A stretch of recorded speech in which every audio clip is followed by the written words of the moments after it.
I used to hear people say that if you are good enough at your job, no one can overlook you. It sounds inspiring, motivational even, but I learned the opposite. At Nexora Systems, I could run the entire company like a freshly tuned engine, and they still treated me like a shadow in the hallway. I am Elena Monroe. 3 years ago, I did not join Nexora for a promotion or because someone finally recognized my worth. I joined because I married the only son of Franklin Hale, the chief executive officer of the company. From the outside, that sounds like an advantage. But in Franklin's world, being a Hale daughter in law was not leverage. It was a reminder to know my place, which meant no ambition, no stepping out of line, and definitely never outshining anyone. I started with no title, no job description, no nameplate. I did not even have my own desk. New hires asked if I was seasonal contract staff. One middle manager once asked me to deliver documents to the department I was literally running. They had no idea what I did. They only knew I was Elena, Evan's wife. Evan, my husband, is sweet and soft-spoken and allergic to conflict. He worked on the product side, buried in data models, blissfully unaware of who was clawing for power and who was losing it. If you asked him who kept operations alive, he would probably point to some automated workflow rather than me, the person who built and maintained it. I do not blame him. He is not malicious. He is just the kind of man who can stand in the center of a storm and somehow never notice the wind. In my first year, they gave me operations support, which meant doing every task no one else wanted. Nexora's order tracking system back then was a puzzle held together with duct tape, 3 Excel sheets, 4 people updating them, each with their own naming conventions. I spent 2 months reorganizing everything. I did not transform the company, I just kept it from drowning in its own chaos. But I still remember the day I finished the new delay prediction model, a tool that cut processing time by 70%. I sent the demo to the whole team, proud for once. The only feedback I got was an email from Franklin. Reviewed. That was it. No exclamation point, no acknowledgement, just one clipped word. But I kept going, believing that someday the results would speak loud enough for me. In my second year, they shifted me to work directly with suppliers. Not a promotion, more like they were short staffed, and I was the quietest person in the room. So I learned every contract, studied every clause, found errors in old agreements, errors that could have cost Nexora tens of thousands. I renegotiated warehouse fees, returned policies, and earned praise from partners who said I was the first person at Nexora who could actually speak supply chain. I forwarded that compliment to Franklin. He did not respond. But a month later, he appeared in an industry interview saying his vision had strengthened Nexora's supplier relationships. I read that quote while eating a cold sandwich. I laughed, a tired, hollow laugh. By the third year, I was overseeing 5 teams, managing over 60 contracts, handling so many projects that some days I could not remember what day it was. But still no title, no nameplate, no annual review, no bonus. I worked like a machine powered by caffeine and a brand of patience I did not know a human could possess. In my most fractured moments, I still told myself that if I worked just a little harder, they would have to acknowledge me. But the truth became unavoidable. This was not about competence. It was about the fact that they never intended to recognize someone like me in the first place. Until that afternoon, I walked past the main conference room just as Franklin was holding court with the leadership team. He always spoke like the whole world was recording him. Innovation, he said in that low, performative tone, always comes from the young. I had heard that line at my own wedding, at the company anniversary, at quarterly reviews, and now again. I did not turn my head, but I knew what that sentence foreshadowed. Favoritism has a scent. You learn to recognize it. When I stepped into the room, everyone was already seated. Franklin stood in the center with his hand on the shoulder of a young man, bright-eyed, polished, hair gelled to perfection. He was smiling as he had just won a scholarship, though the only thing he had won was access. Wait until everyone is here, Franklin said, patting his shoulder. I want to introduce a rising talent. This is Travis Reddick, my best friend's son. He will be interning with the strategy team, a truly promising mind. Travis nodded, grinning so wide I felt tempted to hand him a napkin to wipe the shine off his teeth. I glanced at his setup, 2 brand new monitors, a window desk overlooking the skyline, a freshly printed nameplate. It took me 3 years not to get a nameplate. Franklin kept talking about new perspectives, youthful energy, and the next generation. People clapped. A few glanced my way with that quiet, uneasy sympathy. Not pity, just the honest discomfort of people who understood exactly what was happening and chose silence because silence was safer. I sat there, saying nothing. Not jealous, not angry, just watching an old future repeat itself like a movie you never want to see again, yet somehow it keeps playing. I had built the company's machine, and today they handed the keys to an intern. If you are still here with me, let me ask you something. Where are you watching from? I want to know who is on the other side of this story, because I am certain someone out there has lived this exact script, doing everything, getting almost nothing, and being replaced by someone who simply showed up with the right last name or the right connections. If that is you, leave a comment. I want to see you, the way my old company never saw me.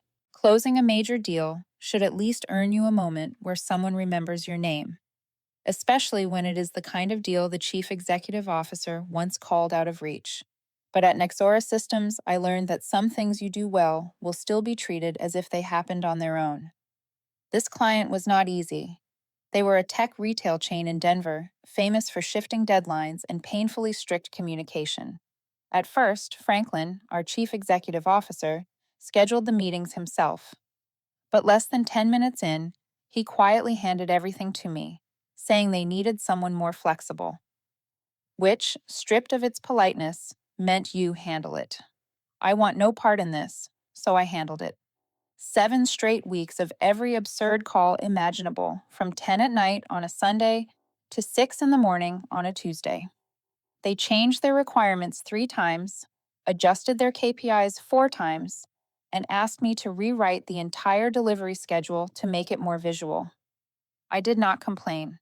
Chaos was something I had always known how to tame. And not only did I get them what they wanted, but I also got them to sign an expansion clause for the next quarter. The deal was worth nearly $500,000. On Monday morning, I walked into the office and saw a large gift basket on the reception desk, wrapped in blue ribbon and glossy cellophane. A small card was tucked on the side. Elena Monroe, thank you for your professionalism and unbelievable patience. We look forward to working with you again. I froze, like my brain needed extra time to process the unfamiliar sensation of being recognized. I had not even touched the basket when Franklin stepped out of a conference room, paused, and glanced at it. Oh, from Denver, right. Before I could answer, he picked it up as if it had always belonged to him. I will bring this into the leadership room. Let everyone enjoy it. I stiffened, not because of the gift, but because of how effortlessly he walked off with it, as if I had never been standing there. When I entered the room 10 minutes later, the chocolate boxes were already opened. The most expensive one had its seal torn, the best pieces gone. Franklin was chewing as he spoke. Your client sure knows how to pick gifts. No one mentioned the card. No one mentioned me.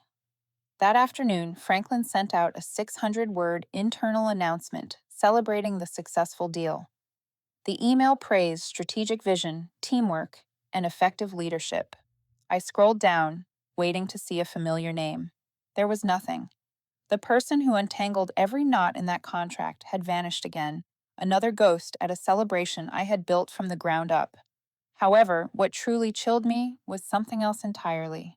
Travis, the intern Franklin brought in barely a week ago, had been moved to a new desk, leather chair, large desk, 2 brand new monitors, a seat right by the window overlooking Central Park.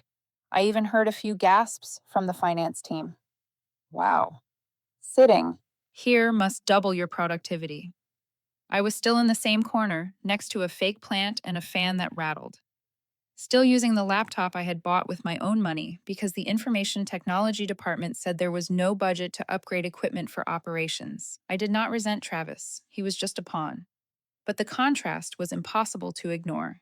I had been here for 3 years, running almost the entire supply chain. Travis had just learned everyone's names this week. Later that afternoon, as I was printing documents, a vice president walked past my desk and asked, "Whose assistant are you?" I looked at him for a few seconds and replied softly, I handle logistics and senior partner operations. His face flushed. He nodded awkwardly and hurried away. I was not bothered.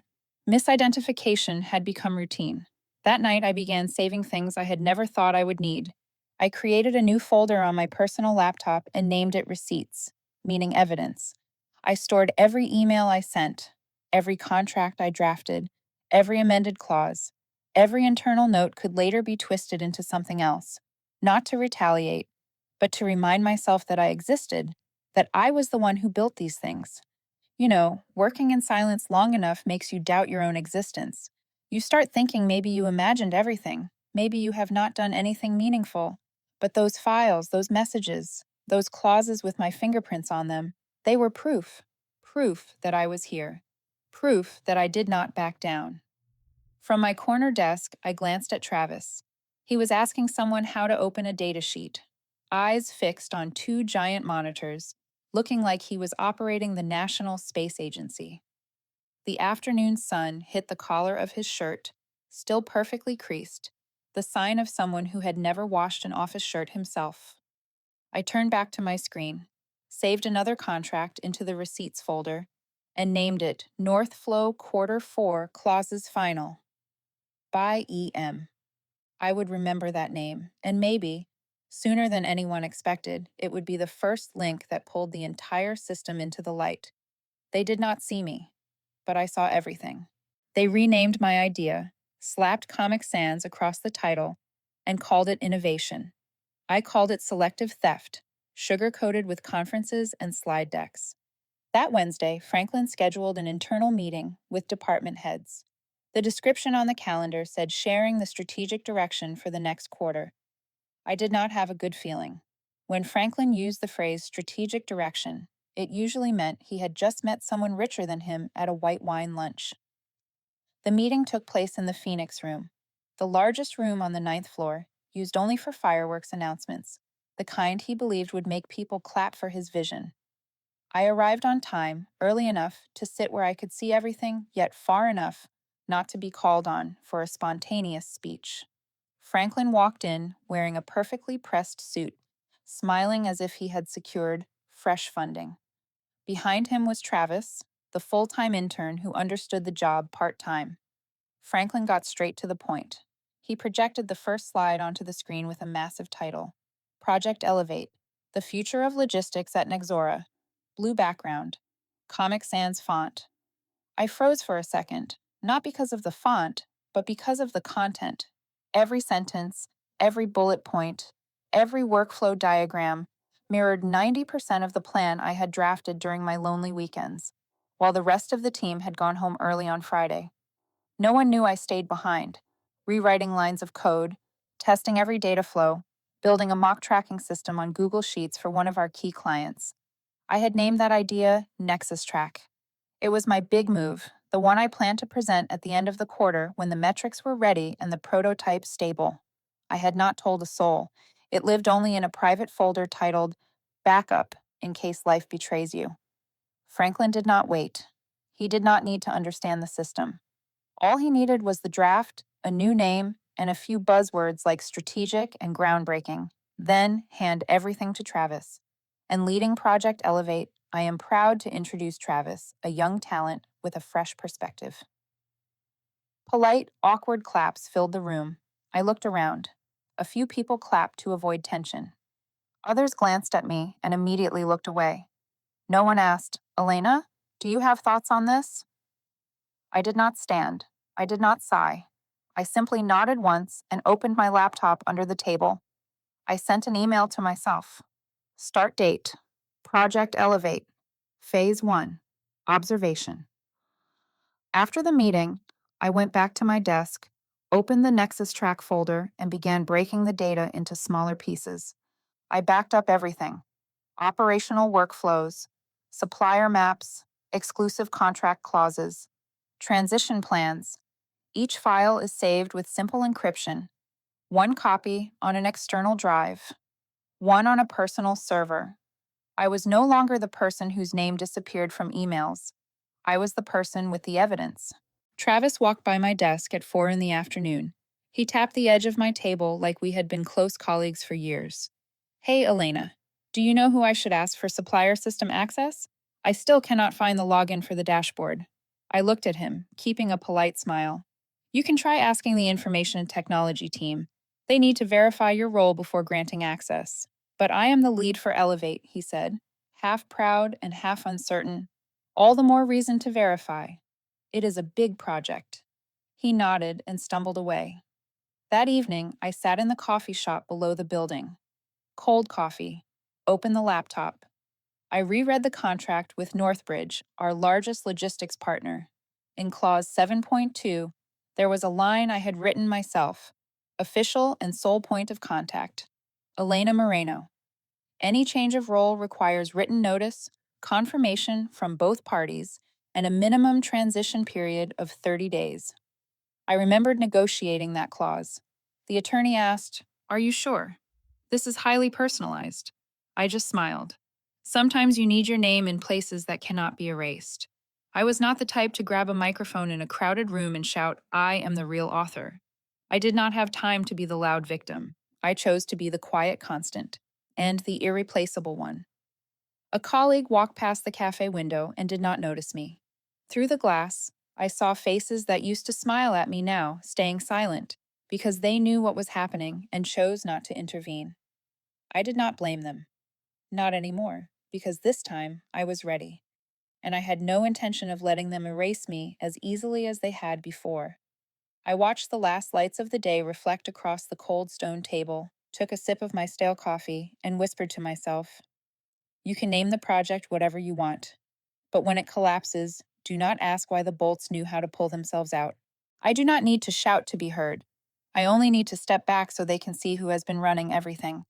The all-hands meeting took place on a Monday morning, thick with the sense that something was coming. The room had been prepared more carefully than usual. Chairs rearranged, catered pastries lined up neatly as if inviting everyone to forget the trap waiting beneath the sugar. I took my usual seat, not too close to the head of the table but not far enough to disappear. A safe vantage point, the kind I always chose, invisible but observant. The lights were brighter than usual. Franklin entered exactly as he always did, slow, chin lifted, carrying the air of a man about to bestow blessings. But today, he did not walk in alone. Travis walked beside him, white shirt stiff, expression tight, like he was trying to remember the name of the company. Franklin gave a wide smile. "Thank you all for being here. Today is a special day for Nexora. We are officially entering a new era with Project Elevate, a breakthrough initiative designed to expand our logistics capability for strategic partners." I narrowed my eyes. Breakthrough initiative. That was the plan I had written, tested, and refined for 6 months. The dashboard interface, the supply chain analytics system, and the priority model for customer tiers. Every piece was something I had designed. I had never named it formally, but I knew that system like the lines on my own palm. Franklin continued. And to give the project a truly fresh perspective, I am pleased to announce that Travis Anderson will lead Project Elevate as our strategic innovation lead. In that instant, the room lost its air. Some people glanced at me, others stared at their laptops as if the keys had suddenly become urgent. I smiled, 3 slow claps, the exact minimum standard of politeness. No one called my name, no thanks, not even a nod. I was not surprised. What I felt instead was clarity. After the meeting, I returned to my desk, opened the letter I had drafted over the weekend, printed it, folded it, and slipped it into a plain white envelope. I did not need theatrics. I only needed timing. I knocked on the chief executive officer's door. Franklin signaled me in while still talking on the phone, pretending to be busier than he was. I did not wait for him to finish. I stepped forward and placed the envelope on the walnut desk. He set the phone down, frowned. "Are you kidding?" I met his eyes. "No. I am simply clarifying my position. And yours." He opened the letter and read it. A single line. "I, Elena Matthews, resign from Nexora Systems, effective 2 weeks from today." Silence stretched across the room. Eventually, he leaned back, arms crossed, forcing a measured tone. "Elena, this does not have to be so serious. We are all adults here." I cut him off gently. Exactly. And adults do not erase each other's work to pave the way for their best friend's son. He said nothing. His eyes stayed fixed on the letter as if waiting for the ink to change its mind. I pulled out my phone. Before leaving his office, I opened an email I had drafted months earlier and hit send. Per clause 9.3. Liaison departure notification.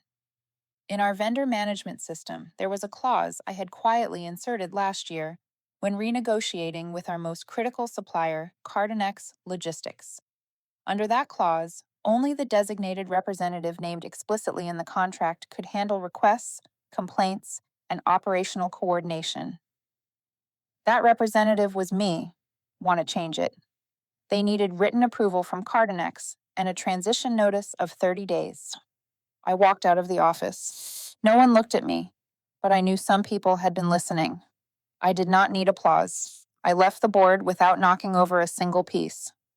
Just enough for them to realize that the person they treated like a supporting role had been the one holding the reins all along. A week after I shut down my laptop and walked out of Nexora with my bag, everything inside the company began to collapse. Not loudly, but slowly, quietly, just enough for panic to crawl up everyone's spine. Day one looked fine. Travis showed up earlier than usual, carrying a thick stack of printed documents, eyes lighting up as he admired his new desk. Others huddled in corners, whispering, gossiping about the young talent. I sat in a co-working space, opened my laptop, checked my emails, and drank my cold brew. I knew I had placed a big bet. Now it was time to see who would call the bluff. By day 3, the first red light flashed. Our primary vendor, Northbridge Logistics, sent a sharply worded email to the shared procurement inbox. Subject line: Urgent, unauthorized contact. The message said, "We cannot process orders without the liaison designated in the contract. The most recent requester is not Elena Monroe, so the request is denied. Please confirm the valid liaison before resubmitting." The email went to the entire procurement team and was copied to logistics, supply chain, and the chief financial officer. I clicked it open. I was not surprised. The day before, Travis had messaged the group chat saying he did not understand why the vendor dashboard kept showing error 403. And a flood of emails with the phrase "please advise" had begun circulating from purchasing, support teams, and even transportation staff.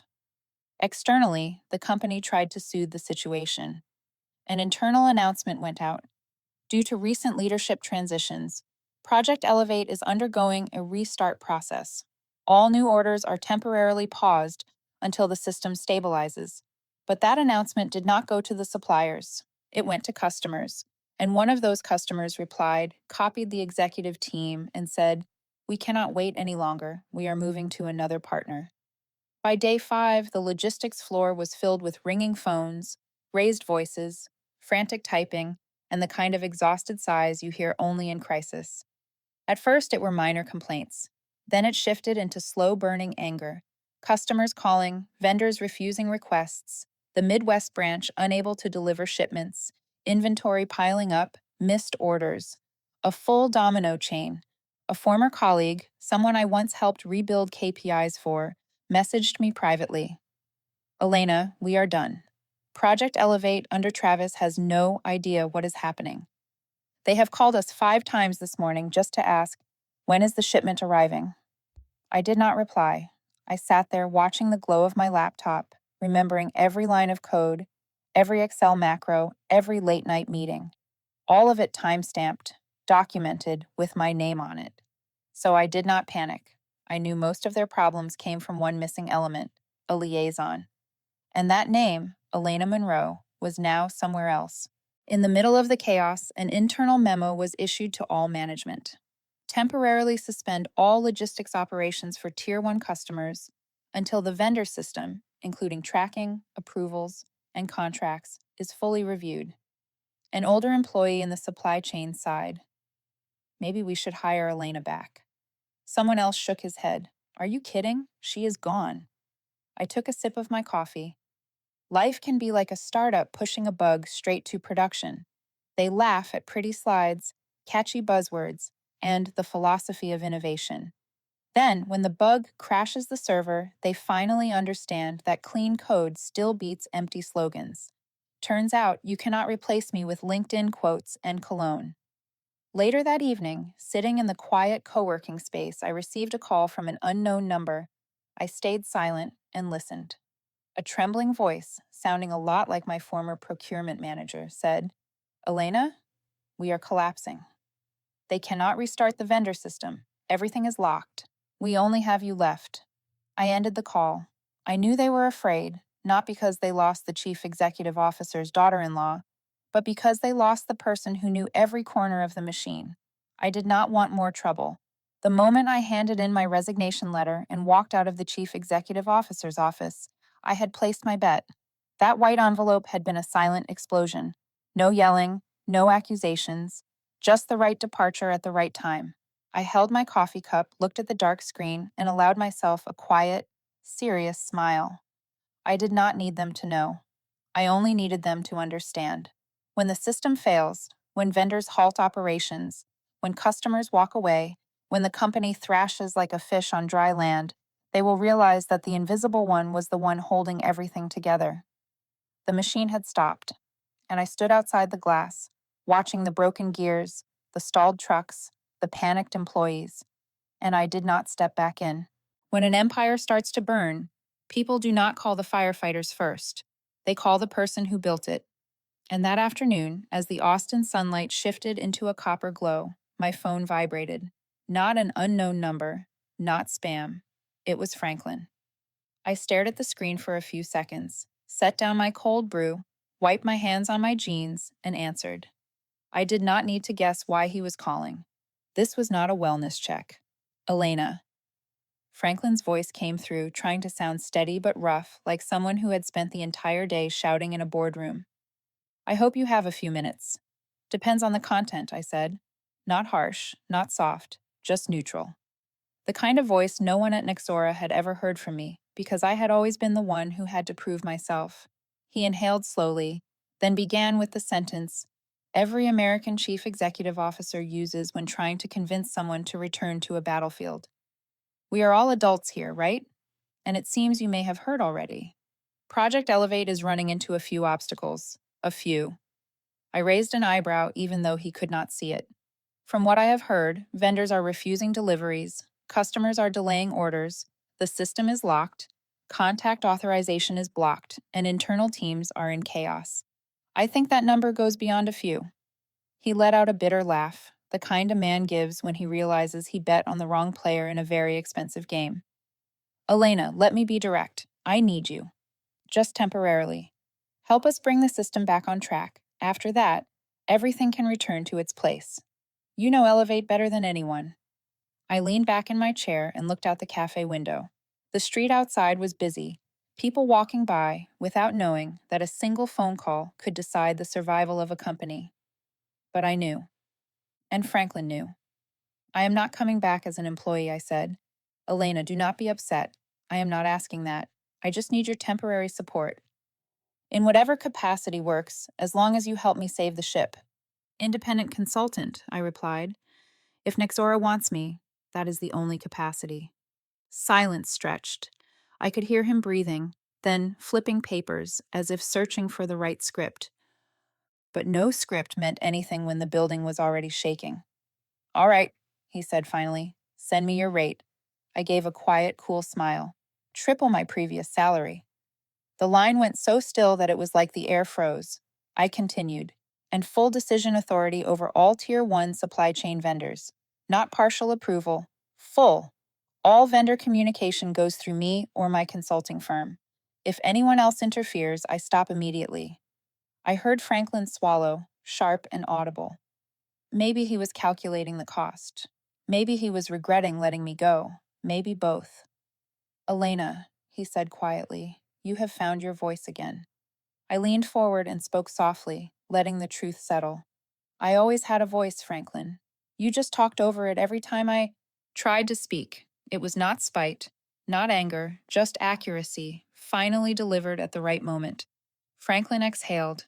"Then send me the proposal. I will send it within 2 hours," I said. Whether Nexora signs it is up to you. But a warning: if vendors submit withdrawal notices, then even if you offer me 5 times that amount, I will not be able to fix it. I ended the call first, not out of disrespect, but because the conversation had reached its end. I switched into work mode immediately, opened my laptop, downloaded the template contract from the consulting firm I had registered the week before, and edited it line by line. Scope of work, term of engagement, payment conditions, termination terms, exclusive vendor contact rights, upfront retainer, and finally, the rate sheet, non-negotiable. I reviewed it once more and sent it. Proposal for Nexora Systems, Elevate Recovery Consulting. About an hour later, an email appeared from the legal department. Short and urgent. Proposal received. The board will review immediately. The situation requires a same-day response. I smiled faintly. 2 weeks ago, they did not even respond to my emails. Today, they reviewed my contract within 1 hour. For the first time, it was clear. Their silence back then was not indifference, it was blindness. That evening, I left the cafe and walked toward my apartment.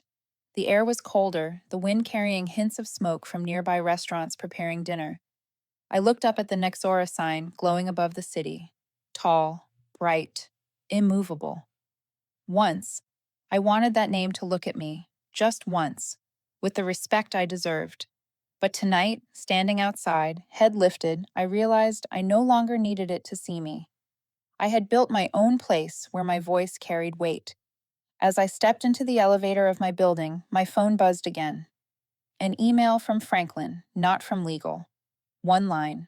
The board agrees. We will sign the contract in the morning. I looked at the message. Not joy, not revenge, just calm. Because in the end, what I wanted was never for them to pay a price. What I wanted was for my value to be placed exactly where it belonged. That morning, Lauren, Nexora's head of legal, called me very early. She said only one sentence. The board has requested an emergency meeting. You should know this. I could hear the exhaustion in her voice, the kind that does not come from lack of sleep, but from having to fix other people's mistakes. In 3 years at Nexora, I had never heard Lauren sound this shaken. While I sipped my coffee, the board meeting was already underway on the 22nd floor. I was not there, but every person in that room was talking about me, and none of them realized that the chaos flooding Nexora was the direct result of what they had ignored for 3 years. Lauren opened the meeting with a firm voice. We have completed the full audit of Elevate's intellectual property as requested by the Chief Executive Officer. Conclusion. Elena Rosario retains complete ownership of all core components of the logistics system. Franklin frowned, trying to look calm.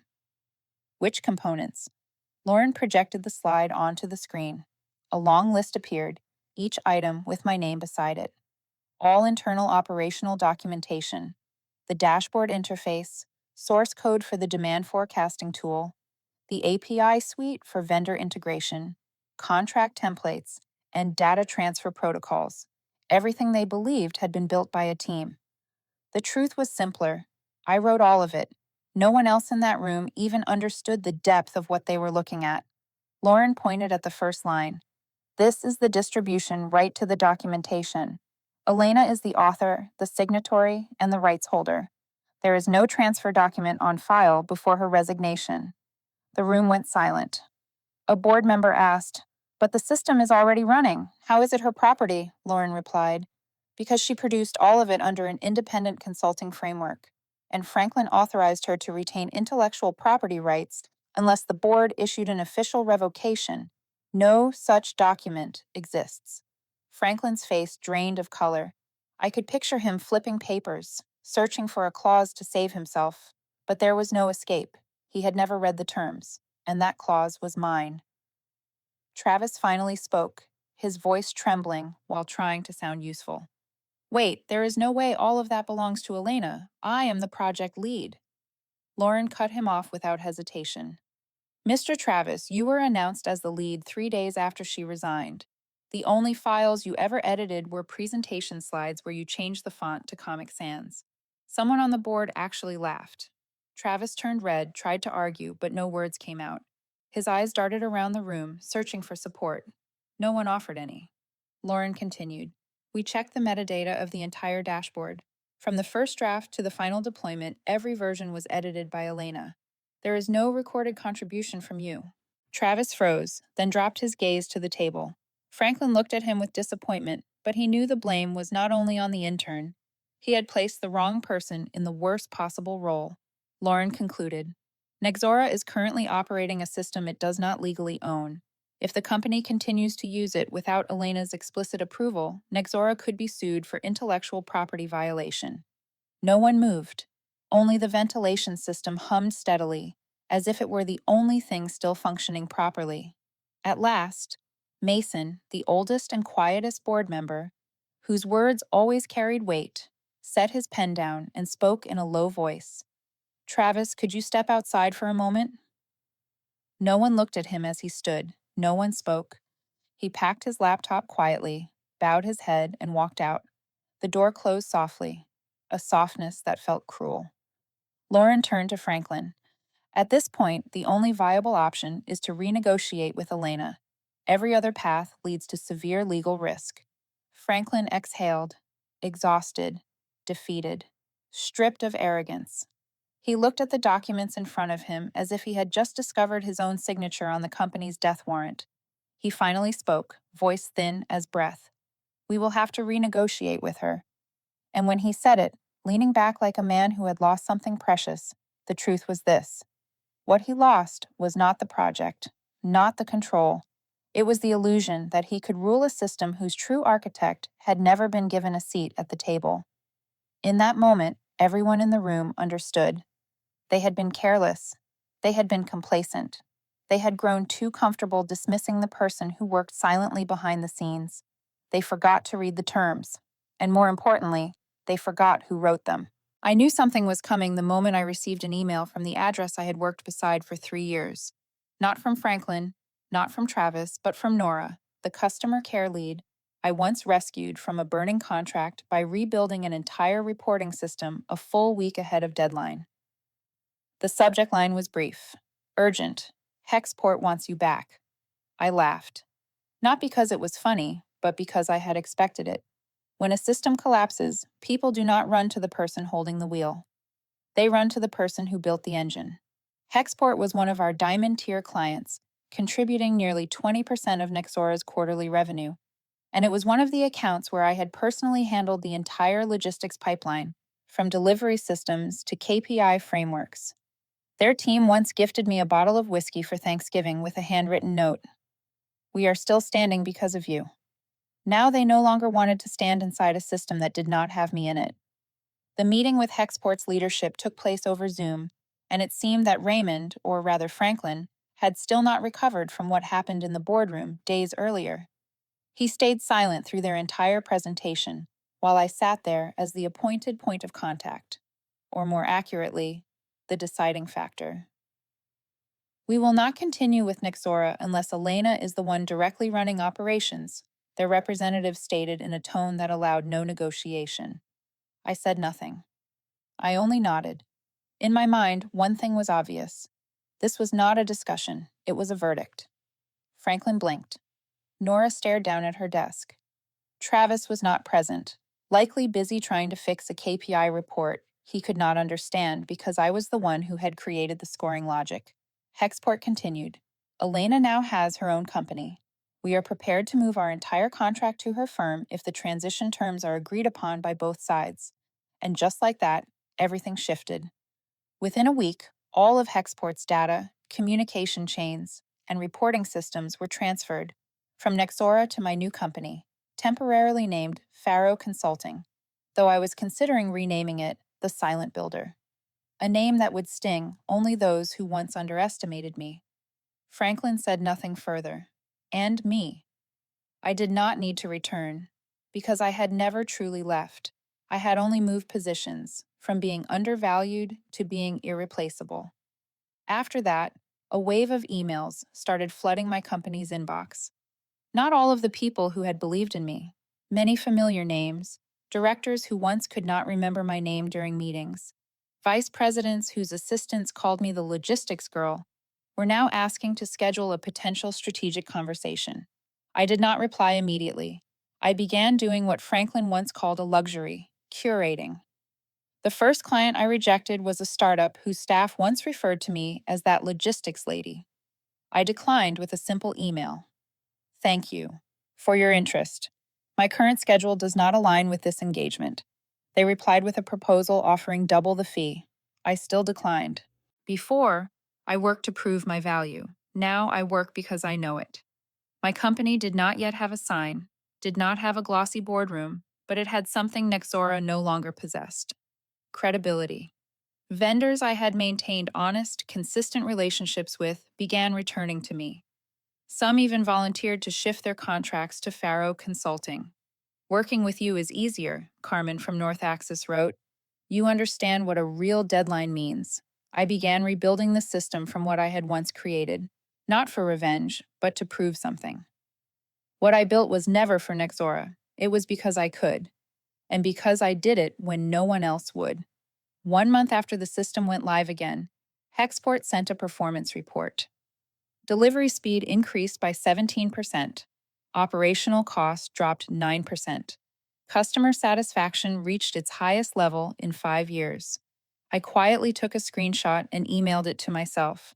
Subject line: I never disappeared.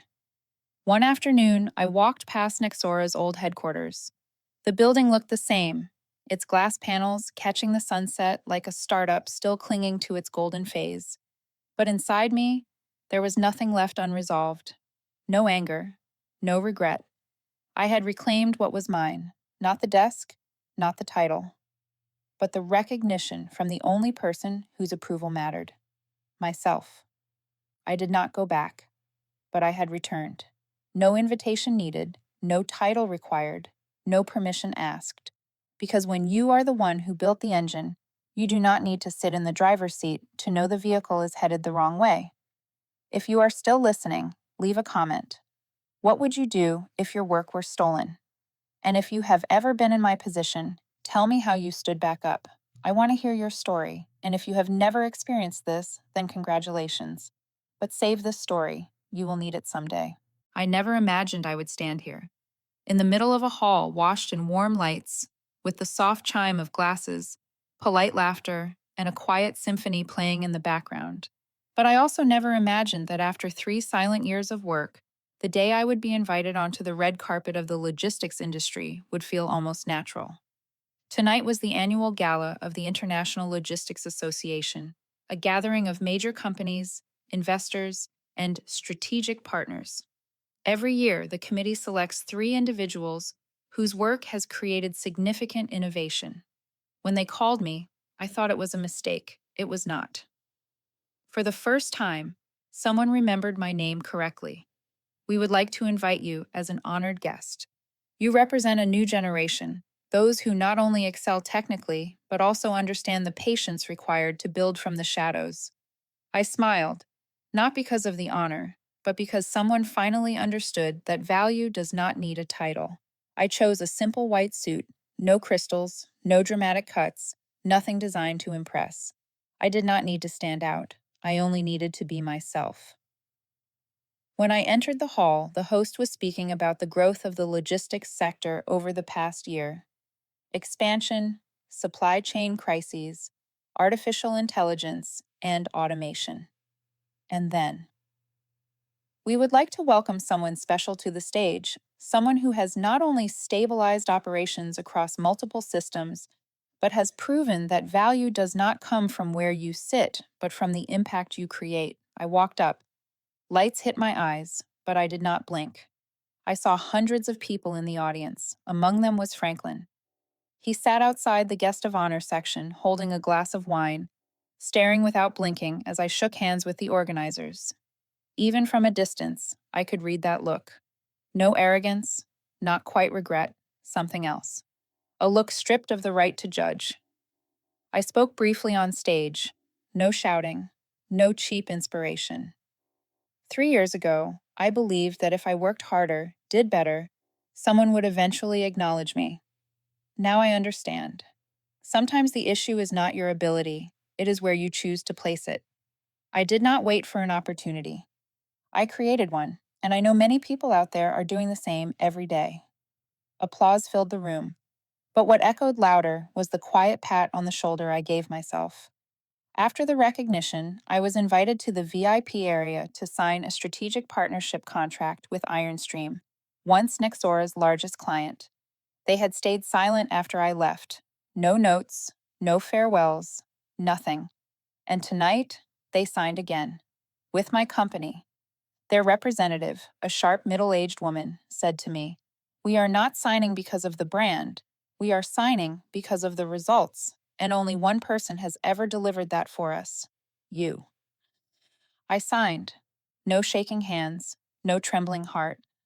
When I looked up, I saw Franklin standing a few steps away. Maybe he was getting a drink. Maybe it was a coincidence, but his eyes were fixed directly on my table. I knew he saw the moment.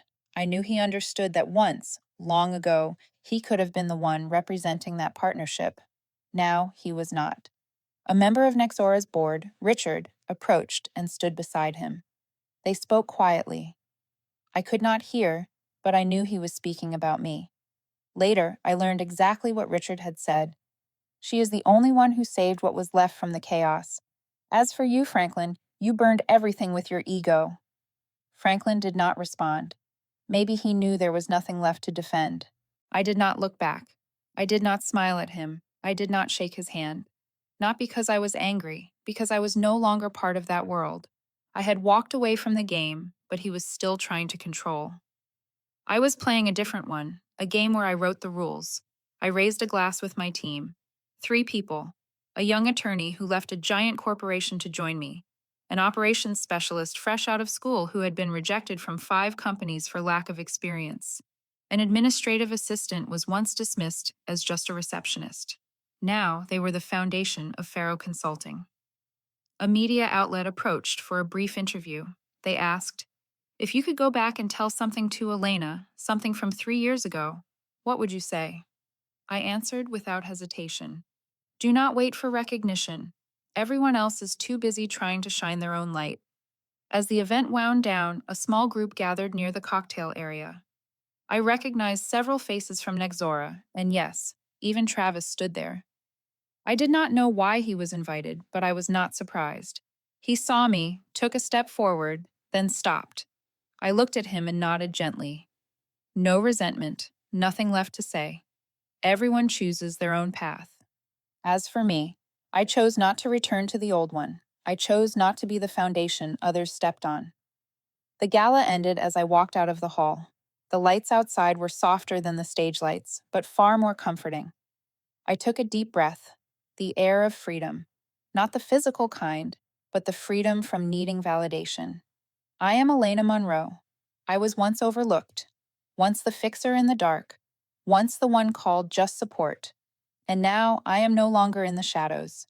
If you have ever been underestimated, ever worked hard without being seen, ever stood on the sidelines because you lacked a title, then this story is for you. Remember this: your value does not come from the seat you occupy, but from the impact you leave behind, whether they write your name or not.